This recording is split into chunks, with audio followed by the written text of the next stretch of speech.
pulled out thy tongue for saying so. Sweet masters, be patient for your father's remembrance. Be it a call. Let me go, I say! I will not till I please. You shall hear me. My father charged you in his will to give me good education. You have trained me like a peasant, and I will no longer endure it. Therefore, allow me such exercises as may become a gentleman, or give me the poor lottery my father left me by testament. With that I will go buy my fortune. And what wilt thou do? Beg when that is spent? Well, sir, get you in. I will not long be troubled with you. You shall have some part of your will. I pray you leave me. I will no further offend you than becomes me for my good. Get you with him, you old dog. Is old dog my reward? Most true. I've lost my teeth in your service. God be with my old master. He would not have spoke such a word. Is it even so? Begin you to grow upon me? I will physic your rankness, and yet give no 1,000 crowns neither. Holla, Dennis. Oh, your worship. Was not Charles, the Duke's wrestler, here to speak with me? So please you, he is here, and importunes access to you. Call him in. He'll see you now. 'Twill be a good way. And tomorrow the wrestling is. Good morrow to your worship. Good, Monsieur Charles. What's the new news at the new court? Well, there's no news at court, sir, but the old news.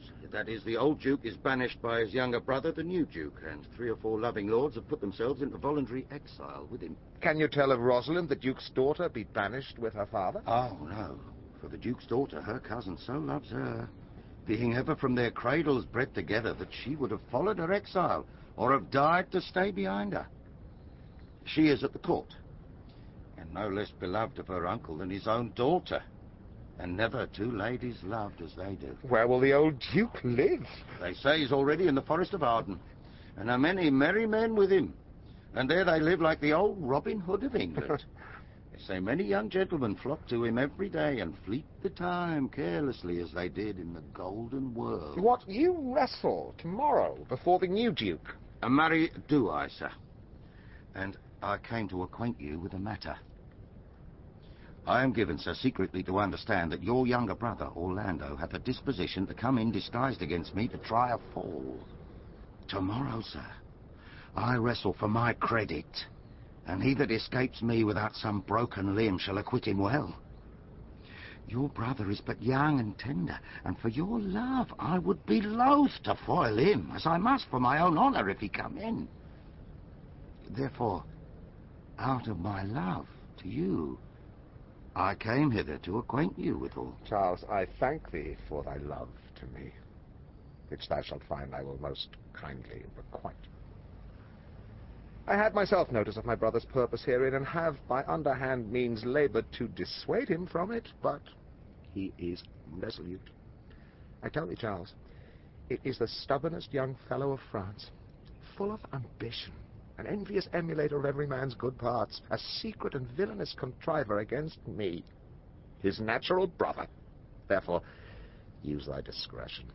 I had as lief thou didst break his neck as his finger, and thou had best look to it. For if thou dost him any slight disgrace, or if he do not mightily grace himself on thee, he will practice against thee by poison, entrap thee by some treacherous device, and never leave thee till he hath ta'en thy life by some indirect means or other. For I assure thee, and almost with tears I speak it, there is not one so young and so villainous this day living. I speak but brotherly of him. I am heartily glad I came hither to you. If he come tomorrow, I'll give him his payment. Farewell, good Charles. Now will I stir this gamester. I hope I shall see an end of him, for my soul, yet I know not why, hates nothing more than he. Yet he's gentle, never schooled and yet learned, full of noble device, of all sorts enchantingly beloved, and indeed so much in the heart of the world, and especially of my own people who best know him, that I am altogether misprized. But it shall not be so long. This wrestler shall clear all. Nothing remains but that I kindle the boy thither, which now I'll go about.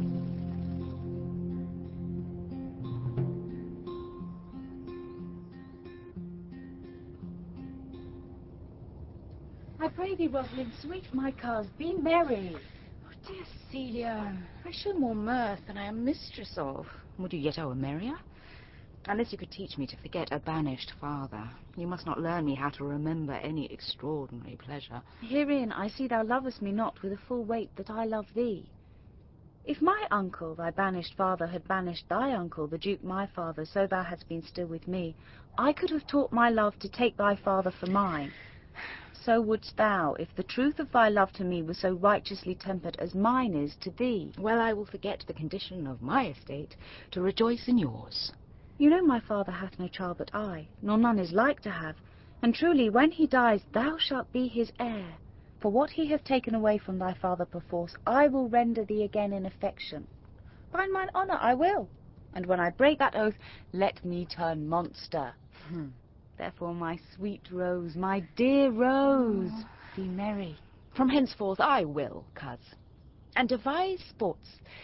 Let me see, what think of you of falling in love? Marry, I prithee do, to make sport withal, but love no man in good earnest, nor no further sport in sport neither, than with safety of a pure blush thou mayst in honour come off again. What shall be our sport, then?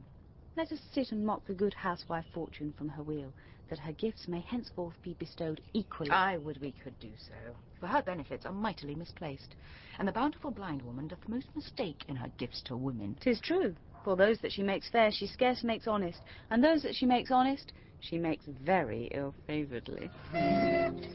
How now, wit? Whither wander you? Mistress, you must come away to your father. Were you made the messenger? No, by mine honour, but I was bid to come for you. Where learned you that oath, fool? Of a certain knight that swore by his honour there were good pancakes, and swore by his honour the mustard was naught. Now I'll stand to it, the pancakes were naught, and the mustard was good, and yet was not the knight forsworn. How prove you that in the great heap of your knowledge? Stand you both forth now, stroke your chins, and swear by your beards that I am a knave. By our beards, if we had them, thou art. By my knavery, if I had it, then I were. But if you swear by that is not, you are not forsworn. No more was this knight swearing by his honour, for he never had any.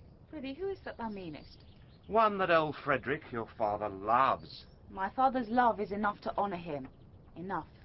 Speak no more of him. You'll be whipped for taxation one of these days. The more pity that fools may not speak wisely what wise men do foolishly. Why, my troth, thou sayest true.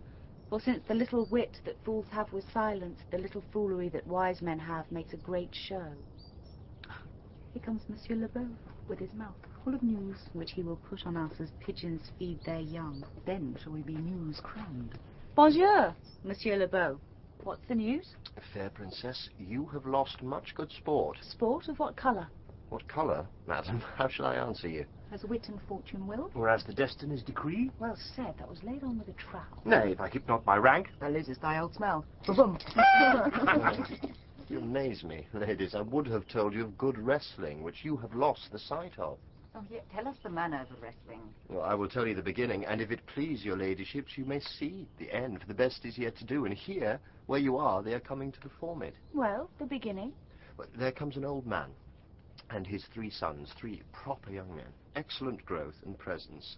The eldest of the 3 wrestled with Charles, the Duke's wrestler, which Charles, in a moment, threw him and broke 3 of his ribs, that there is little hope of life in him. So he served the 2nd, and so the 3rd. Yonder they lie.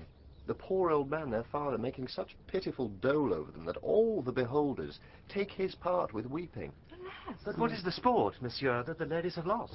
Why, this that I speak of. It is the first time that ever I heard breaking of ribs was sport for ladies. All right, I promise thee. But is there any else longs to see this broken music in his sides? Is there yet another dotes upon rib-breaking? Shall we see this wrestling, cousin? You must if you stay here, for here is the place appointed for the wrestling, and they are ready to perform it. Yonder sure they're coming. Let us now stay and see. Come on, since the youth will not be entreated, his own peril on his forwardness. Is yonder the man? Even he, madam. Alas, he's too young, yet he looks successfully. How now, daughter and cousin? Are you crept hither to see the wrestling? Aye, my liege. So please you give us leave. You will take little delight in it, I can tell.